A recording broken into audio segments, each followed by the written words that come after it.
各位好，在下贾行家。我刚才和李腾博士，我们两个开心地发现我们撞衫了。这在我们直男界是个不可避免的事情，因为我们每一天都会和自己撞衫。但是对我来说呢，有一件倒霉事，就是他比我帅。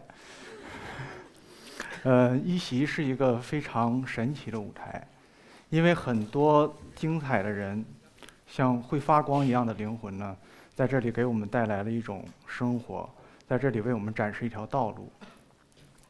我在这里很抱歉，就是我要给大家讲的是在上一个时代失去的道路的一批人。这些人呢，就是刚才咱们说到的国企下岗工人。您可能听出来了，我是东北人，我的生长地在哈尔滨。在我们那儿呢，从我小的时候开始，下岗就是一个主题词。我从小听大人们就一直在讲这件事情，但是我不知道今天面对着这么多人在公众场合下谈论这件事情，该用一种什么样的尺度，有没有这样的一个尺度？我打算就讲我身边的人，至于大的局势、大的形势呢，我就不是很感兴趣，我也不会去说它。整个东北占到了国土面积的1/7，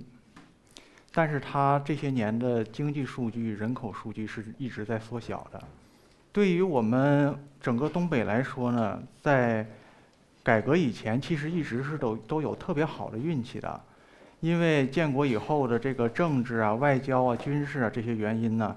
再加上我们那边发现了石油和煤炭，所以国家最重要的企业、大学都摆在我们那儿。从我们哈尔滨来说，当时就叫做8大军工、3大动力。另外那些有5000职工以上的企业呢，最少有20-30家。像现在您可能有点印象的，只有哈皮和哈药了。这些平白无故出现的东西呢，它改变了东北的一种景观。那个时候，一大批工厂在辽阔的空旷的黑土地上拔地而起，然后才有了城市。所以这些工厂是城市的主干。即使是在城外的那些林地和农地呢，它也是属于国家的企业所有。在里面上班的人呢，叫国家林业工人、国家农业工人。谁要是把他们当成了农民或者山民呢，他们就会很愤怒的。在工厂里面的生活特别整齐。比方说我父亲呢，他是在哈尔滨飞机制造厂上班，他们那个工厂特别大，他们那个工厂呢覆盖了整个的行政区，号称有8000的工程师。他们因为电力调度呢，每周是星期3是他们的公休日，所以星期2就是全场人最快乐的一天。整个的工厂里面的这个生物钟都是这样的。他们有自己从幼儿园、托儿所一直到厂技校的这样的教育系统，有自己的医院，有自己的公安局，有自己的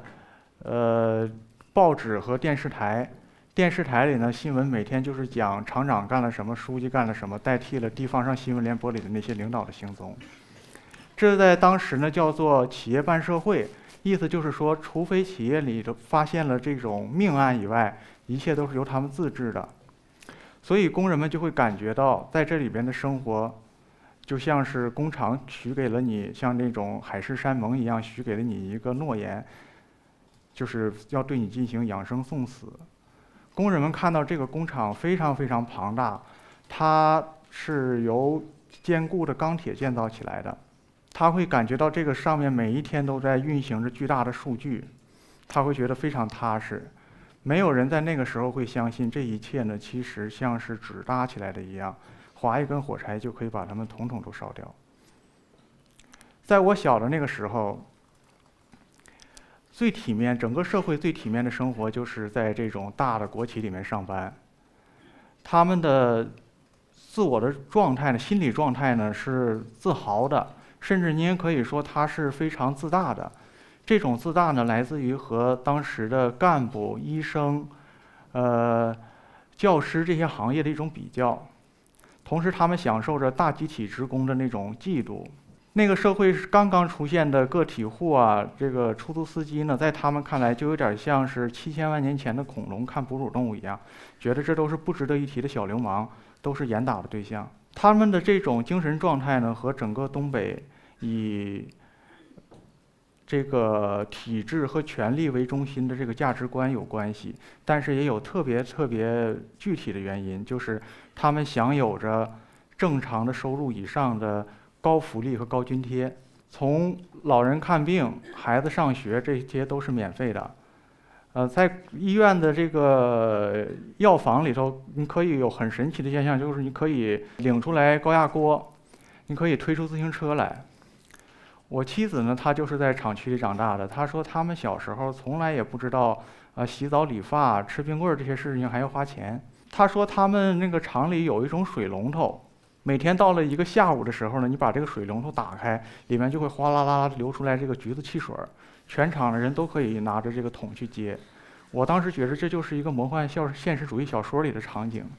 但对他们来说都是真实的。所有那些大企业呢，都会盖这个家属楼，有些企业就像是和谁示威一样，就把这个楼一直盖到了20层。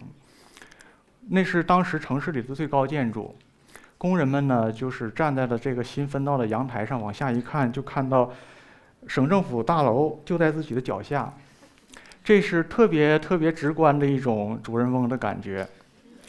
主人翁的感觉的另外一面呢，就是有一些工人吧，他会像一个败家子儿一样的去疯狂的偷厂里的东西。比方说，在油田，他们会整油罐车的偷油；在汽车厂，你开一辆快报废的车进去，能换一辆快下线的车出来。那些聪明的采购员知道，你不要去工厂里的销售科买东西，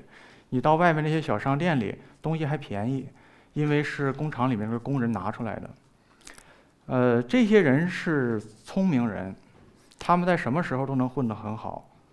在那个时候之前呢，他们都是一些造反派；在那之后呢，他们就是所说的改革的弄潮儿。绝大部分工人呢，因为他已经心满意足了，而且他老实听话，他不会做这样的事情。他除非自己家里干活需要什么的时候，他去工厂拿一些，这个在当时还不算什么大问题。所以呢，就是在那个时代，人人都会努力的把自己的亲属都办到这个工厂里来，然后大家像鸡犬一样升天。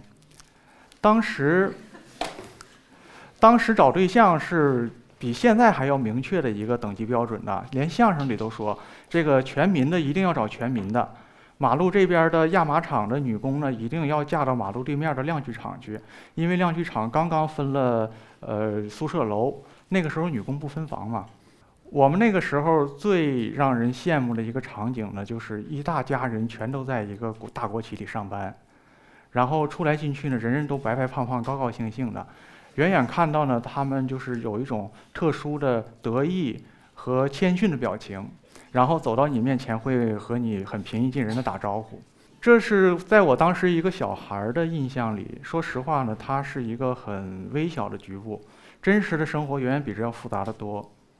但是他们也一样，他们是安稳地生活在这一个微小的局部里。至于后面的事情，就像万青乐队唱的那首歌一样，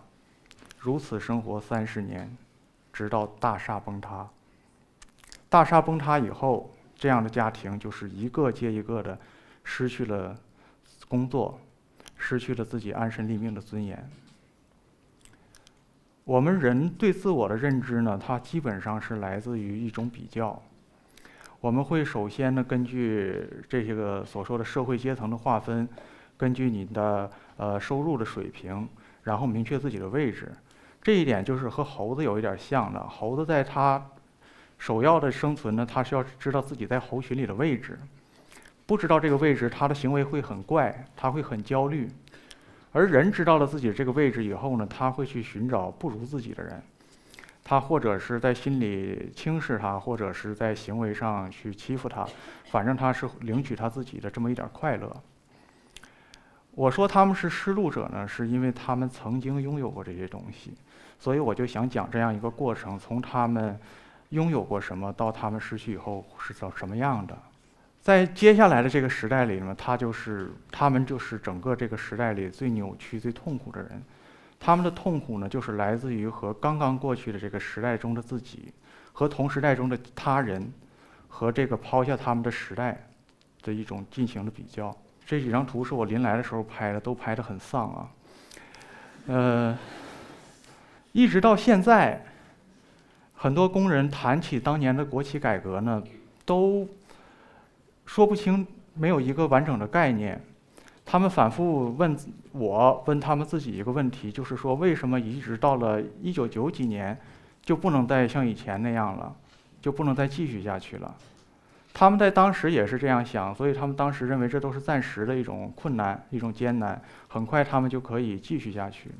支持他们的理由呢，其实没有什么理性的理由，一个就是工厂当时向他们许下的这个承诺。他们这种想法有一点像现在小女孩相信那种老男人在意乱情迷的时候向他们许的承诺。另外一种呢，就是他们彼此之间不断坚信的一个逻辑，这个逻辑就是，第一是我必须活下去，第二是没有工厂我活不下去，第三是工厂应该让我活下去。这是一个很糟糕的三段论。一件不幸，只有在你真正理解它的时候，它才能够过去。所以经过了这么多年，经过了20年过去了，他们中的很多人呢，还是像当初一样在这个矛盾里面打转。在这个下岗潮到来的时候呢，他们的选择听起来好像还是挺多种多样的。比方说，他们可以先选择买断。买断的这个意思就是说，给你一笔钱，然后你和工厂就彻底的摆脱了关系了。这个算法呢挺复杂的，这个原则上讲就是你的工龄越长，给你的钱越多。快退休的老工人呢，大概能拿到2万块。这个设计的背后，其实就是想先驱散那些年龄大的人。我的姨姥姥呢，她是电池厂的车间主任，所以她能拿到4万块，这在当时是一笔挺大的钱。可是很不幸，就是她拿到钱之后，我的姨姥爷就得了心脏病，需要做心脏搭桥手术。心脏搭桥和下岗在当时是同样流行的2件事情。然后就正好把这4万块都花光了，因为那个时候他的公费医疗都已经中断了，同时很多东西都中断了。我刚才讲那个20层楼高的那个家属宿舍楼的电梯就停了。那个时候那些工人每一天到了上下班的时候很恐惧，也又很尴尬。按照北方话讲呢，他们每天要拽着猫尾巴上楼，所以你再上这个楼的时候，低头看这个机关大院，就好像在咧着嘴嘲笑你一样。总之呢，我姨姥姥和她的一辈子的工厂之间的关系呢，换了2个撑开心血管的支架。我记得她家最风光的时候呢，是当年娶儿媳妇，从厂食堂里摆了50、60桌酒席，一直摆到大街上。我那时候是个小孩，正看小人书里的那个《封神榜》，然后我就想，这就叫酒池肉林。年轻的工人呢，因为他拿不到那么多钱，所以他们大多数都选择继续留在工厂。他们只能领到原来1半的工资，而且所有的这个津贴和福利都没有了。他们每一天要打6遍卡，有的工厂要打8遍卡，然后上厕所也要报告。他们发现呢，原来和他们称兄道弟的这些很熟悉的同事，因为掌握了对他们进行考勤的权利，可能背后还有把他们赶回家的这么一种任务，所以都面目可憎，非常凶狠。他们还发现呢，就在这种血肉模糊的改制里呢，一些厂领导很神奇的发家了，工厂3改2改变成了私产。那些更大的国企呢，通过复杂的一些财务政策、一些技术，被安上4个轱辘推到境外，随着交易所的一声锣响，就不再是全民所有，更加不是他们所有了。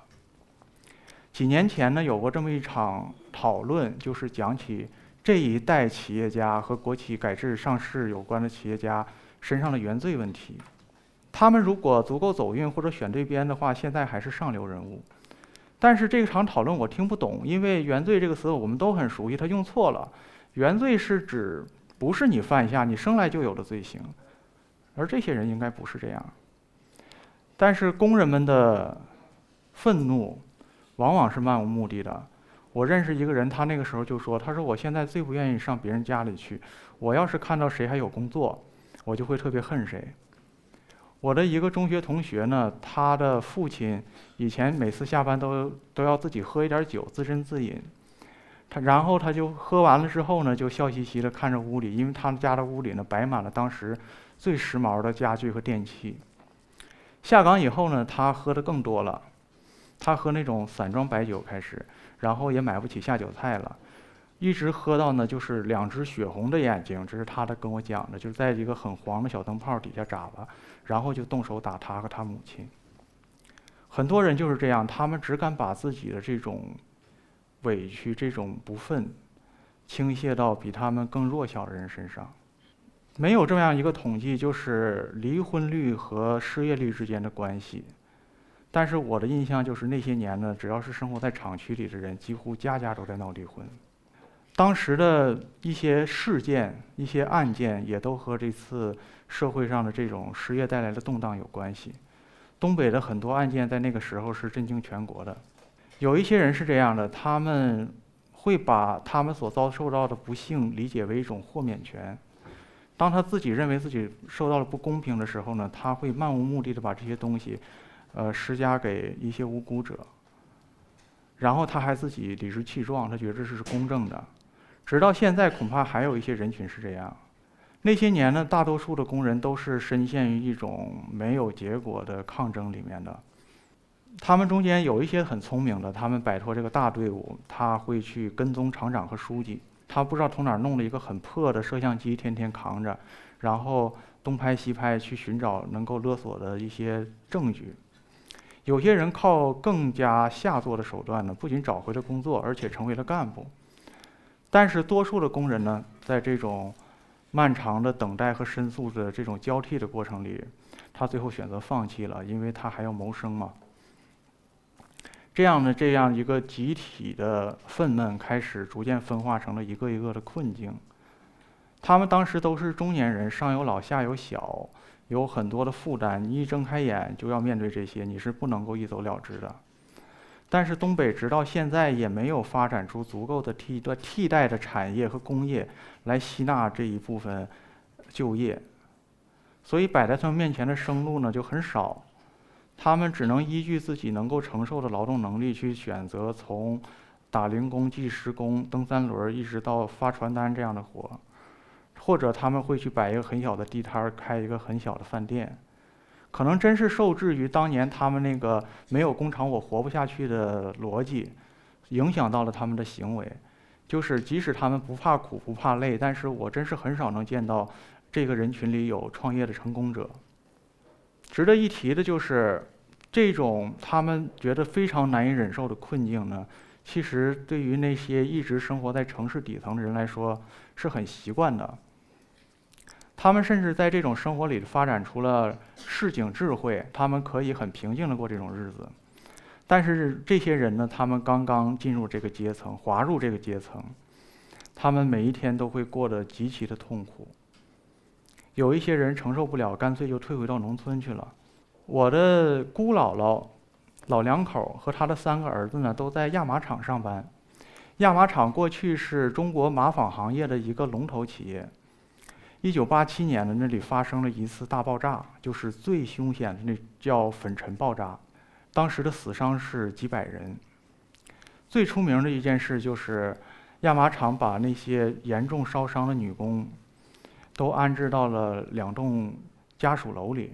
因为这些年轻女孩受伤之后那种面目，然后每天到了夜里，那些楼里都会发出非常凄厉的哭声呢，这2栋楼一直被称作鬼楼。这些姑娘到现在如果年轻的话都不到50岁，她们还在，楼也还在。我的3舅呢，当时是一个很年轻的小伙子，他那天晚上值班，然后他亲眼目睹了这个地狱一样的场景，就在这个场景里面被吓得精神失常了。然后他在工厂里办了病休，到了工厂分流的时候呢，他最先回到家里了。治精神病是很贵的，所以他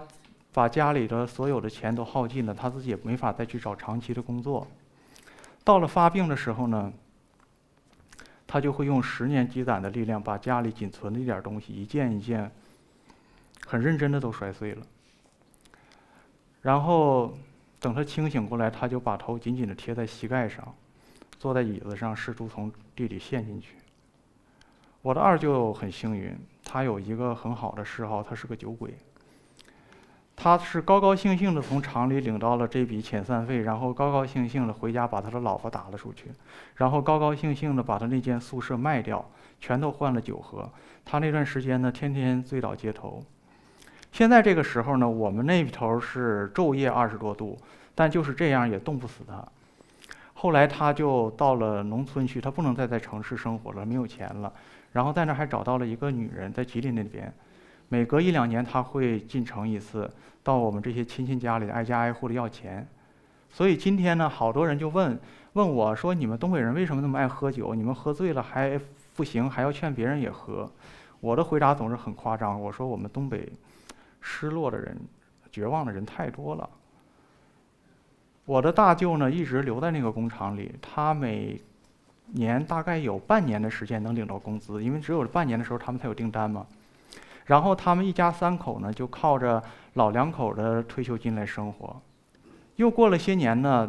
地方上找到了一种土地财政的方式，我们的感受就是国家领着我们一起炒房子，我们那儿的房子后来也贵起来了。所以这些家庭呢，开始收获到一种应该是唯一一次的机会，就是老人身后的房产。这种斗争，兄弟姐妹之间的这种斗争呢，它是在老人在世的时候就进行的。所以在这种激烈的斗争里面，最后一点的亲情，最后一点的脸皮都这么丧失掉了。在当时那个时候呢，应该讲社会也尽到了一些努力。比方说下岗这个词发明的就是很巧的，它代替了难听的失业，还给你一种好像还能再上岗的希望似的。然后呢，当时各地都有4050计划，应该解释一下，这个意思就是说安置40岁、50岁没有劳动技能的人的一个就业计划。其实他们有技能，只不过是那些工厂消失了。但是在我们那儿呢，这些职务只能是类似于交通协管、辅警这样的职务。为了鼓励他们，刚才咱们这个短片里头也提到了，那个时候有一首歌叫《从头再来》。我是一个理解能力很差的人，我在那个时候听这首歌的时候，就感觉这首歌的意思是说，你不要来找我，这是你自己的事儿，只不过说的很文艺而已，用一个非常动听的歌喉来唱出来了。然后那一年的春晚呢，有那么一个人，他在小品里头也说了那么一句话，他说：“咱工人要替国家想，我不下岗谁下岗？”然后我印象里那个灯火通明的演播室里就开始响起经久不息的残忍的一种掌声。这个人也是个哈尔滨人，所以我一直到现在理解不了工人有什么对不起他的地方，他到大过年的不允许他们安安静静的过一个好年。总之，这些努力，因为受制于东北的这种众所周知的局面，并没有发生什么效果。好像唯一的作用就是一直在提醒这些人，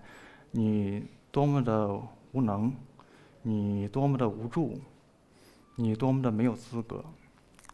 那些工厂呢，在其后的关停并转，在其后的改制上市之后呢，应该是重新的能够再开起来，重新恢复了运转，雇佣了新的工人。城市呢，随着造城运动的开始，也有了新的景观。这个地方这2张图是我借来的，从网上找到了，拍的就比我那2个要顺眼一些。这个地方是哈尔滨的车辆厂。哈尔滨车辆厂呢，过去是专门生产那个铁路交通设备的，它后来只有几个车间被中车集团的孙公司收购了，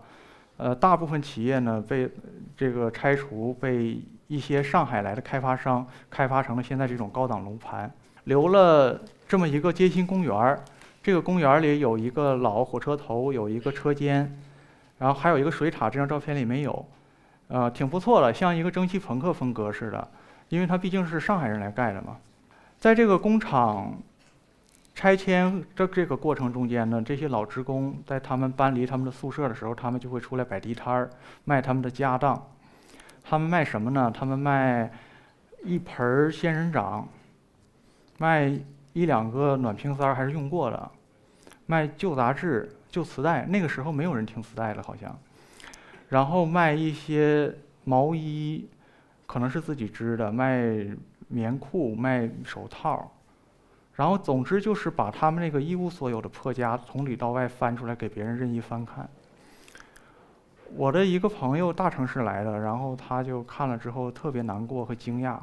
他就说怎么到了这个年代还有人这样生活，这是他见过最凄惨的一个二手市场，弄得我还得反过来安慰他。我注意到这些地摊上最值钱的东西呢，就是一筐一筐的螺丝螺母、扳手和工具，卖废铁能卖不少钱，一看就是他们当年从工厂里拿出来的。这个公园里还有这个雕塑，这个雕塑呢并不高，其实就1人多高，所以我一直以为它是一个新的，因为它的这个姿势也不是一个标准型。但下面这个铭文讲呢，这些老工人呢是当年在拆除的时候把它埋了起来，后来又把它重新立在这儿了。这些老工人呢是非常缅怀这个雕像所代表的时代的，因为那是他们的自豪和荣耀所在。在如今这种生活中呢，没有了他们的位置，荣耀也都和他们没有关系了。又回到这种很丧的场景里。关于这些老工人呢，有一种争论，有一种说法是，他们当初把自己最宝贵的东西献给了这个大工厂，甚至是献完了青春献子孙，而这个工厂和工厂所代表的这个坚硬的世界呢，背叛了当初对他们的诺言，所以他们是一些不幸的被欺凌的人，被抛弃的人。另外一种说法呢，就是说，其实在那个时代他们是既得利益者，他们能够得到的那种幸运和安定，在那个时代是少数人才有的。而且到了下岗的时候，就像我刚才跟各位讲的似的，他们也不是最贫困的人。何况当年这个国企的改革呢，是不能够选择的，那种方式是难以为继的。总之，这种争论争来吵去，然后这个世界完成了一次颠覆。在这种争论声里呢，这一群人就是散去了，老去了。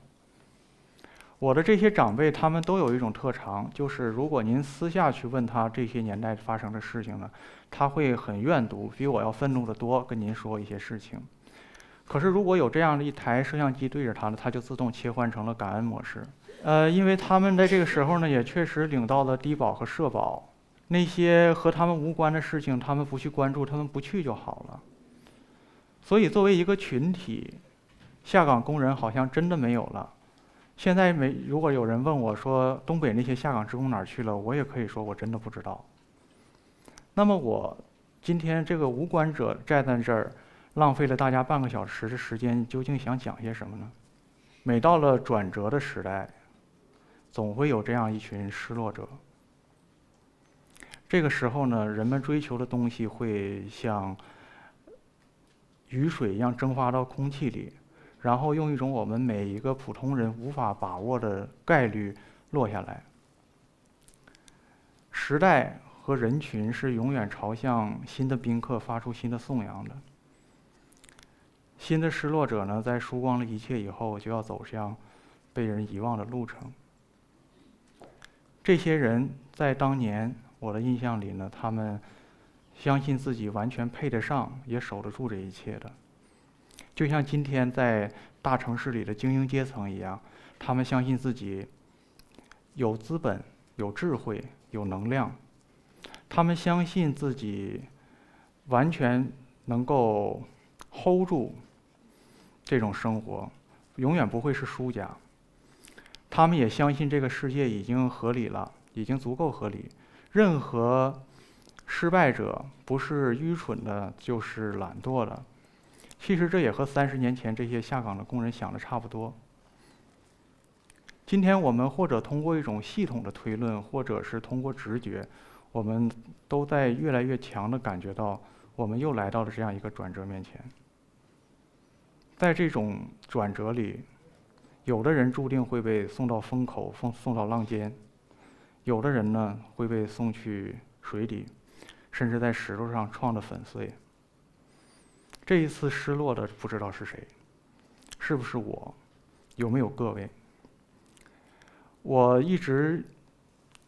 很偏执地记录这些人，甚至到了他们自己都忘记自己的时候。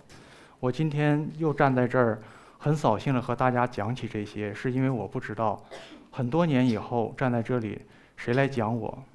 谁来讲各位？对不起。